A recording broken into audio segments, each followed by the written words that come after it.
ng technical reports yun. Oh, pinacore na daw ni Bones. Pinacore yung test daw ni Bones. Katulog ka na? Hindi na sila yung mga nahuli nyo. Hindi. Yan yung mga mabubuting geng-geng. Alright po. Isaac, magandang hapon. Okay, sige. Secretary, magandang hapon. After all na nilalaman niyo sa pumping station, ano kung nararamdaman niyo? Well, kung ano yung nararamdaman namin ni Mayor Benji every time kaming may makitang ganito. No? Kung ano yung nararamdaman ng mga kababayan natin every time na umuulan dito. Ito, 2017 pa to pinondohan. 2017, 774 million. Halos 1 billion. 2018, sinimulan yung proyekto. Natapos ng 2020. Nagbayad ng 2020 in full. Fully paid ito. Pero since 2020, hanggang ngayon, never gumana ito. Sino ba namang hindi magagalit dito? Halos 1 bilyon. Ngayon, may nakita tayong karatula doon, meron na namang idadagdag na 94 million, 100 milyon na naman niya. Ako, hindi ako naniniwala. Pag natapos siyang 100 milyon na yan, gagamit. I doubt it. So, talagang no? And very similar ito dun sa nakita namin ni Sir Benji kahapon, ni Mayor Benji kahapon sa Pampanga. Yun din, 2018, nagsimula. Pinondohan ng pinondohan, ilang phases, siguro mga 6 na phases. Pero, 1 taon lang, sira. 2018 yon, past administration. Ito, 2017, past administration din. Since 2017, it's already 8 years today. At ang pinakamasama doon, and I'll allow Yorme to explain, imbes na makatulong ito, nakasama pa. Kasi nung wala ito, mababa lang ang tubig dito. Nung ginagay nila to, at obviously hindi gumagana since matapos to, since mapondohan nung 2017, 2018, gumrabi yung baha dito. Kasi kanina medyo pinapagalitan nyo yung RD na parang ano po ba yung issue with continuously trying to upgrade something na posibleng hindi napag-aralan ng maayos? Yun ba yung tama? Nakikita kasi namin ni Sir Benji, and he can tell you more, mukhang nagiging pattern to sa mga nakikita nating project na mayroong pinondohan, binayaran, either substandard o minsan ghost pa. Tapos mapapansin mo, pinopondohan pa rin ng pinopondohan year in. Kamukha ito, may pondo na naman. Haalimin ngayon ng ICI, saan na naman ang galing tong pondong to? Sa palagay niyo po, Secretary, what's at the bottom of this kind of pattern? Bakit ho nangyayari? Wala bang nakaka-check? Why did it take all this time bago na-discover mo yung ganitong pattern? Tinanong ko nga, meron na bang DPWH secretary na nagpunta dito? Meron daw, si Secretary Bunuan daw. Pero ang naging solusyon nga nila Secretary Bunuan daw is gumastos na naman ng 100 milyon. So, ang problema lang dito ay gasto na sasabihin. Walang magasakit eh. Yun ang problema, tingin ko. Walang magasakit. Gagawa ng proyekto, baliwala na hindi gumagana o substandard o minsan ghost yung proyekto. Kahit na magsasuffer yung community, tingnan nyo, sabi ko nga si Yorme, nanalo na, nawala, bumalik, sira pa rin to. I mean, kung may magasakit yung ahensya o yung mga tao, dapat, alam na naman nilang nabayaran na to ng halos 1 bilyon, pagganahin naman nila. Pero ang problema, ayan na naman, magagagay na naman. Pero tinanong ko kanina, sigurado ka ba na pag natapos tong 100 million na to halos, aayos na to? Nung una sinabi, yes sir. Pero nung bandang uli, hindi daw. O sabi ko, anong solusyon? Sir, kailangan pa ng dagdag na 200 million. Napakamot na talaga ako. Sabi ko, wala nang katapusan na. So, ang gagawin namin dito, and last na lang to, magpapa-third party assessment kami dito. No, papaalam ko na talaga, ano ba talaga ang kailangan gawin para maayos na to once and for all. And magkano ang kailangan. Ano pakiramdam na nasa gitna ng Manila, ganito nangyayari?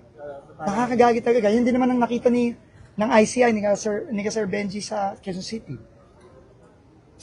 So yun ang gagawin natin dito. Papahinto ko muna yan, tapos papa-assess ko muna to, kasi baka nagtatapon na naman tayo ng 100 milyon dito. It's an engineering solution that they want to raise the level of the inlet, yung humihigop ng tubig. So, hindi ko alam, hindi ako engineer. So, but to be honest, I don't trust them. I don't trust people who said that is the solution. Simply because it's inside DPWH. Of course, they're liable. Hindi gumagana, nabayaran sila ng buo eh. Ano daw? Sino contractor dito? Yung bago. Hindi yung luma. B2. Sir, itong pattern na to na paulit-ulit phasing yung mga projects na ulit-ulit pinopondohan, is this something nag-start sa past admin or I think this has started way, I don't know when. But clearly, this is proof. Yung kahapon, 2018 yun. Ito, 2017. So, kaya tama din yung EO ng Pangulo na 10 years eh. Tama lang yun eh. Yung trabaho ni Sir Benji, 10 years eh. And all infra, not just that. Sige, pasagitain mo na si Yorme. Lokal lang to ka lokal. Kasi naging Anong local? sa Maynila lang sir. Naging usapin to nung kampanya eh. Sa mga congressman dito nagpapaliwanag, okay naman daw to, medyo sirado ng konti. Anong sira ng konti? Hindi nga gumana. Hindi nga gumagana to since natapos eh. Na-downplay lang yung Well, issue na to sir. Hindi ko alam. Mayor, ano sa tayo? Well, this is the greatest scandal of District 2, Manila. Hindi ba tayo nahihiya sa mga taga-Sunog Apog? Ulitin natin. You go around, you ask the people around. Nung wala tong pumping station na to, manageable lang tubig dito. Kasi katabi namin ng ilog. Until mag-overflow ang ilog, saka lang kami makakatikim ng baha. In the absence of overflow, normal lang buhay namin. Nung nagkaroon ng pumping station, supposed to be flood control, it became flood uncontrolled. Ang Sunog Apog. Ito yung unang-una. Ewan ko, you were there, all of you, during the height of ito yung unang nakita na problema. So, I think this is never can-ordinate. And I'm gonna tell you straight, huwag na kayo lumayo. O, tingnan ninyo. Walang kuryente. Walang kuryente. Kasi walang building permit. Pag walang building permit, hindi yan bibigyan ng Meralco na pa-power up. So, napapansin yan nila Mayor Magalong, na pinupuntahan nila sa ibang lugar, ni Secretary Vince. So, hindi lang yan nangyayari sa probinsya, pati dito sa Metro Manila. And ito, isa to sa pinakamalaking iskandalo ng Maynila. Itong District 2 ng Manila.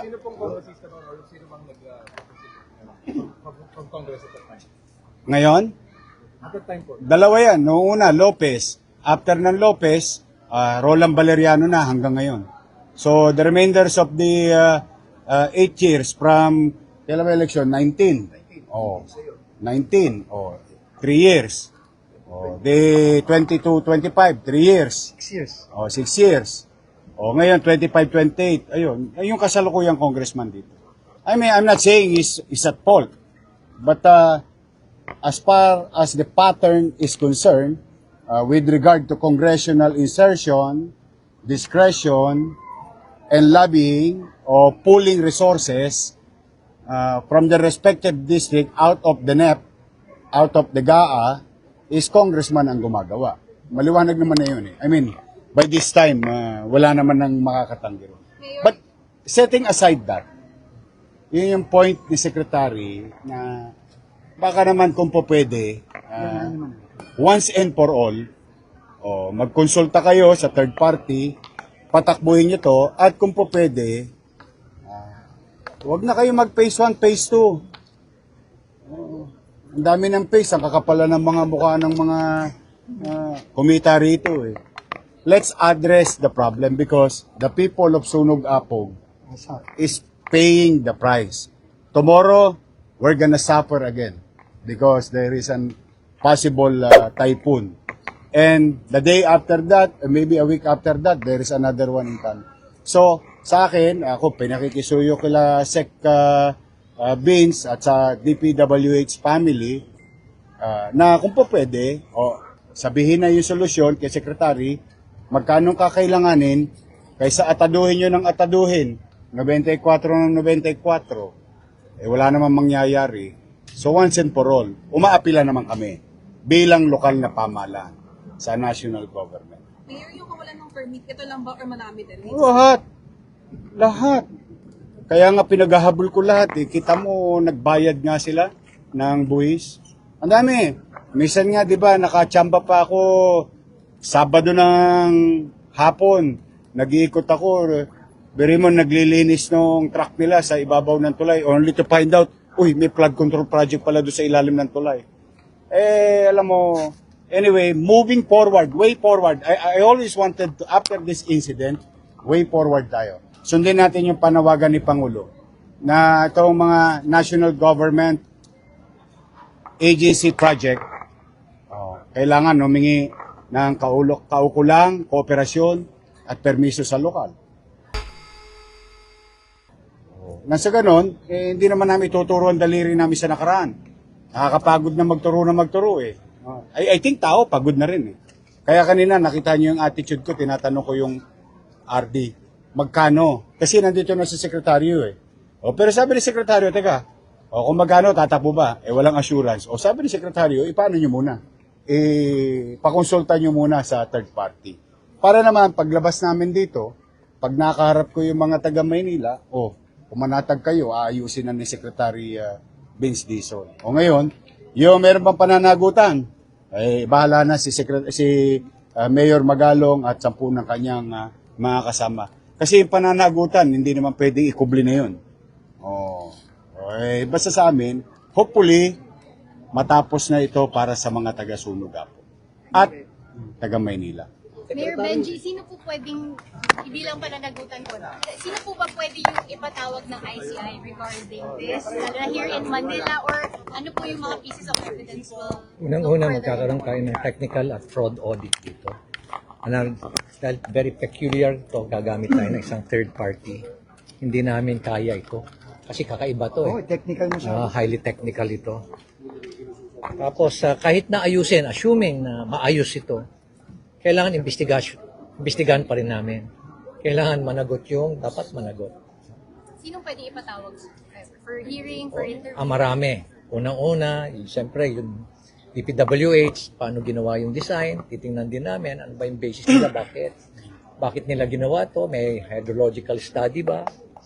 Pangalawa, alamin namin yung program of work, titingnan ba namin kung tumama ba dun sa talagang ginawang design, pati na rin yung bill of quantities, pati na rin yung technical plan, kung nasunod ba lahat.